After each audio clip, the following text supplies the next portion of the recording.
Hello, नमस्कार। सरकार अपने पेंशन स्कीम में बदलाव करते हुए एक यूनिफाइड पेंशन स्कीम को लॉन्च करी है। यूनिफाइड पेंशन स्कीम को लागू करिए का मतलब है, इससे पहले सरकार के पास कोई पेंशन स्कीम नहीं थी। इससे पहले भी सरकार पेंशन स्कीम चलाती थी, उसको इसका नाम था एनपीएस यानी कि new pension scheme. New pension scheme से भी पहले एक स्कीम चलता था जिसका नाम था ओपीएस यानी old pension scheme. Old pension scheme के तहत क्या होता था कि सरकार किसी भी सरकारी कर्मचारी को उसके वेतन के 50% पैसे उसको पेंशन के रूप में देती थी। लेकिन जब सरकार पर पेंशन का बोझ अधिक हो गया, सरकार जब घाटे में जाने लगी, तो उसके बाद ओल्ड पेंशन स्कीम को हटा के न्यू पेंशन स्कीम लाया गया, जिसके तहत ऐसा कहा गया कि कोई भी सरकारी कर्मचारी को पेंशन तभी मिलेगा जो जब वो अपने सैलरी से हर महीने 10% डीए और 10% पीएफ के रूप में कटवाएगा पैसा, वहीं आपको इकट्ठा करके जब आप रिटायरमेंट लीजिएगा तो उस टाइम आपको दे दिया जाएगा।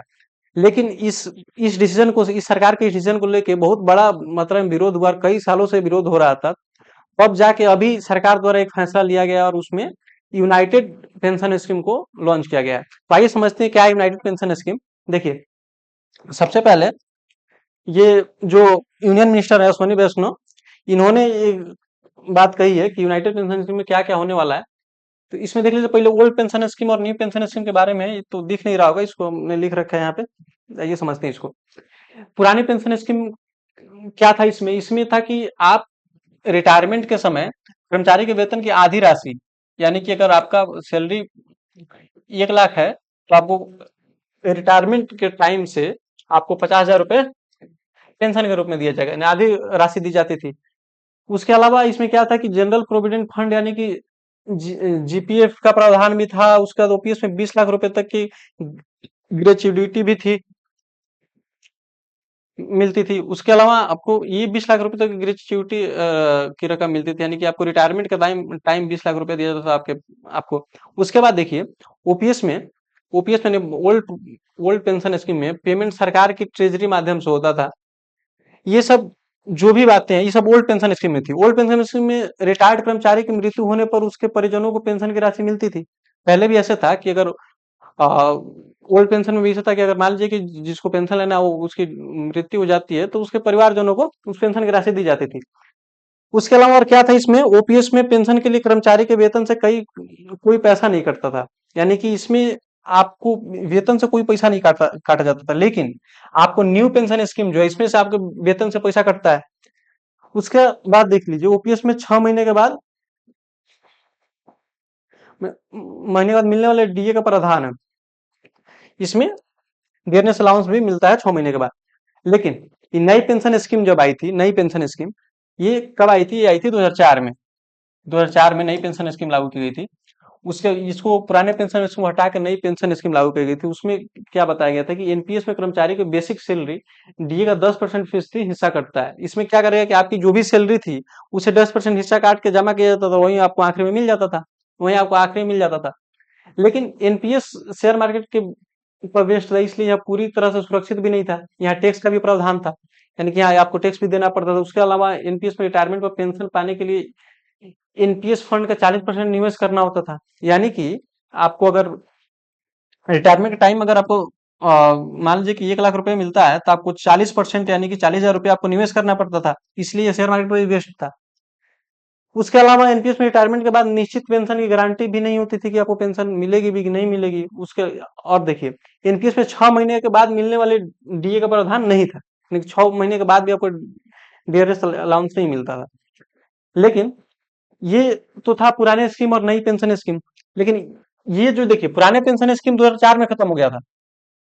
ओह सॉरी, पुराने पेंशन स्कीम पुराने पेंशन स्कीम 2004 में खत्म करके नई पेंशन स्कीम लाई गई थी। अब इसमें क्या नुकसान हो गया था कि सबसे पहले तो आपको एक निश्चित रूप से आपको पेंशन नहीं मिलना था, यानी पेंशन की गारंटी नहीं थी कि आपको मिलेगी कि नहीं मिलेगी। उसके अलावा आपके सैलरी से ही आपकी पेंशन की जो रकम है आपकी सैलरी से ही काटी जाती थी। इसको लेके विरोध तो होना ही था और होगा भी। लेकिन इसको ध्यान रखते हुए कल केंद्र सरकार द्वारा ये लॉन्च किया गया यूनाइटेड पेंशन स्कीम। ये कैसी होती है, देख लीजिए यूनाइटेड पेंशन स्कीम।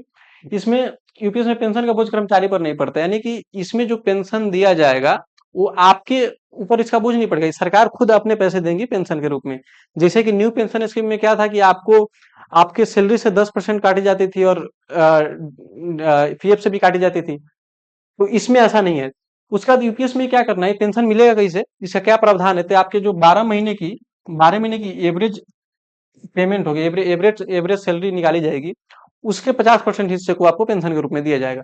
यानी कि मान लीजिए कि आपकी सैलरी पर मंथ 50,000 है, और मान लीजिए बढ़ बढ़ के चल 60,000 तक चली जाती है, आखिरी के 12 महीने में 50 से 60 हो जाती है, यानी बढ़ती है, 50 होगी, 55 होगी, 57, जो भी हुई बढ़ के 60 तक चली जाती है, तो इसका एवरेज निकालेंगे, मान लीजिए तो इसका एवरेज निकल जाएगा आपका 55 के, और 55 के आधा यानी कि कितना हो जाएगा, 27.5 के, इतना आपको हर महीने पेंशन दिया जाएगा। तो इस तरह से इसमें प्रावधान किया गया। अच्छा, इसमें क्या क्या और मुख्य विशेषता है, इसको हम डिटेल में जानते हैं कि यूनिफाइड पेंशन स्कीम आखिर है क्या। तो यूनिफाइड पेंशन स्कीम सरकार के कर्मचारियों के लिए एक नई पेंशन योजना है। क्या है, एक नई पेंशन योजना है। अच्छा, इस योजना के तहत कर्मचारियों को एक निश्चित पेंशन का प्रावधान किया जाएगा, जो नई पेंशन योजना से अलग है। यानी कि ये प्रावधान जो है, ये नई पेंशन योजना से अलग है, और निश्चित रूप से आपको पेंशन मिलेगा इसमें। फिर उसके बाद इसमें जो है, ये 1 मिनट, हाँ, देखिए यहाँ से इसके यूपीएस के 5 मुख्य स्तंभ पे चर्चा की गई है, 5 मुख्य बातें पर चर्चा की गई। क्या क्या बात है इसमें, देखिए सबसे पहले इसमें निश्चित पेंशन की बात की गई है, एश्योर्ड अमाउंट। यूपीएस पहले जो थी, एनपीएस में आपको निश्चित पैसे नहीं मिलते थे, यानी इसकी गारंटी नहीं थी कि आपको मिलेगी, कितनी मिलेगी, इस तरह से नहीं था। लेकिन इसमें क्या है कि आपके आपके 12 महीने के, यानी आखिरी रिटायरमेंट के पहले जो 12 महीने की जो एवरेज सैलरी होगी पर मंथ की, उसकी आधी रकम आपको पेंशन के रूप में दी जाएगी। तो ये देख लीजिए, यूपीएस के तहत कर्मचारियों की पेंशन उनकी रिटायरमेंट से पहले के अंतिम 12 महीनों के औसत मूल वेतन का 50% होगी। वही बात है, इसके लिए शर्त यह है कि यदि उन्होंने कम से कम 25 वर्षों सर्विस की हो।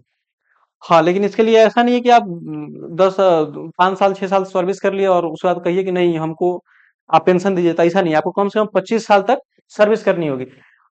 उसके अलावा ये भी कहा गया कि 10 साल से अधिक जो भी, कई लोग होते हैं जो 10 साल के अधिक सर्विस किए हुए हैं, तो उनको ऐसा होगा कि उनको उसके अनुसार, यानी कि प्रपोर्शनेट ढंग से उसको सैलरी दी जाएगी। उसका दूसरा क्या है, निश्चित पारिवारिक पेंशन। इसमें क्या है कि इसमें निश्चित पारिवारिक पेंशन की बात की गई, जैसे कि ओल्ड स्कीम में भी था, ओल्ड पेंशन स्कीम में भी क्या था कि आपको निश्चित रूप से परिवार को पेंशन दिया जाता था जब उनकी मृत्यु हो जाती थी। तो इसमें भी वो है कि यूपीएस के तहत पारिवारिक पेंशन भी दी जाएगी, जो कर्मचारी के मूल वेतन का 60% होगा। पहले ओल्ड स्कीम में पेंशन दी जाती थी पूरी, लेकिन इसमें कितना 60% ही दी जाएगी। यह पेंशन कर्मचारी की मृत्यु के तुरंत बाद उनके परिवार को दी जाएगी। हालांकि अभी तक यह नहीं स्पष्ट किया गया कि पहले पहले ही वर्ष किसी कर्मचारी की मृत्यु हो जाती है तो क्या किया जाएगा। माने ये, अगर कोई भी पेंशन धारक है तो उनकी अगर मृत्यु हो जाती है तो उनकी पेंशन उनके परिवार को दी जाएगी, ठीक है। लेकिन ये अभी स्पष्ट नहीं किया कि कहीं पहले ही सर्विस के पहले ही ईयर में अगर ऐसे हो जाता है तो क्या होगा, इसके बारे में कोई जानकारी नहीं है। अब देखिए, तीसरा जो है, इसमें न्यूनतम पेंशन का प्रावधान भी है, यानी कम से कम कितना पेंशन मिलेगा। तो इसमें बात क्या है कि अगर कोई 10 वर्षों की सेवा के बाद रिटायर होता है, यानी 10 वर्षों की सेवा के बाद रिटायर होता है, तो उसको 10,000 पर महीने पेंशन दिया जाएगा। यह है न्यूनतम सेवा का प्रावधान। उसके अलावा महंगाई का समावेशन भी है इसमें, कि ऐसा ना हो कि महंगाई बढ़ रहा है आपको 10,000 रुपए मिलते जा रहा है, ऐसा नहीं है। इसमें इस योजना के पेंशन, पारिवारिक पेंशन और न्यूनतम पेंशन पर मुद्रास्फीति के अनुसार समायोजन का प्रावधान है, यानी अगर महंगाई बढ़ रही है तो उस हिसाब से आपकी पेंशन भी बढ़ाई जाएगी।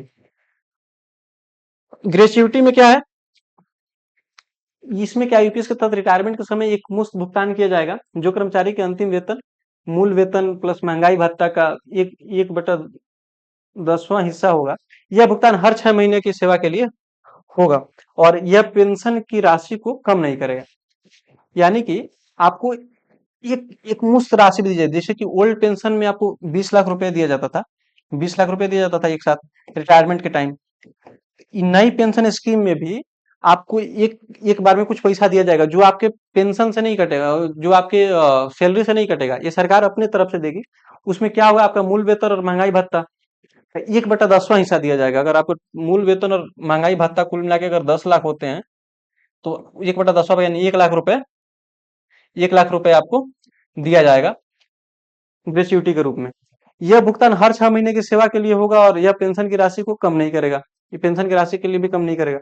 तो ये एक एग्जाम्पल के तौर पे था। अब देखिए सबसे बड़ी बात आती है कि इन्हें कौन कौन लोग इस पेंशन स्कीम का लाभ ले सकते हैं, यानी कि यूपीएस यूनिफाइड पेंशन स्कीम का लाभ कौन कौन लोग ले सकते हैं। तो इसमें समझिए इन्हें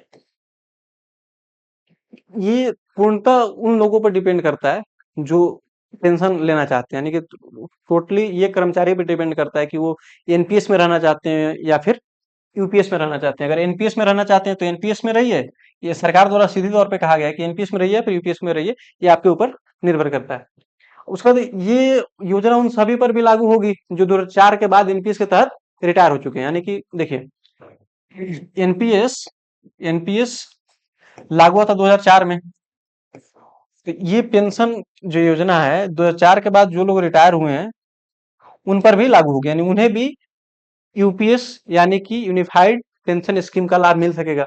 हालांकि यूपीएस ये कब से लागू होने वाला है? 1 अप्रैल 1 अप्रैल 1 अप्रैल 2025 से लागू होगा। लागू लेकिन 2004 से लेकर 31 मार्च तक, यानी 2004 से 31 मार्च तक 2025 तक एनपीएस के तहत सेवानिवृत्त हुए सभी कर्मचारी यूपीएस के पांचों लाभ के पात्र होंगे। यानी कि जो लोग भी 2004 के बाद से लेकर 31 मार्च 2025 के पहले तक जो लोग भी गवर्नमेंट जॉब में जाएंगे वो सारे लोगों को इस पेंशन का लाभ मिलेगा। तो ये था अभी न्यू पेंशन स्कीम यानी कि यूनिफाइड पेंशन स्कीम। तो मुझे लगता है आप समझ गए होंगे कि अब कितना किसको पैसा मिलने वाला है क्या, और सरकार द्वारा कितना पेंशन दिया जाने वाला है।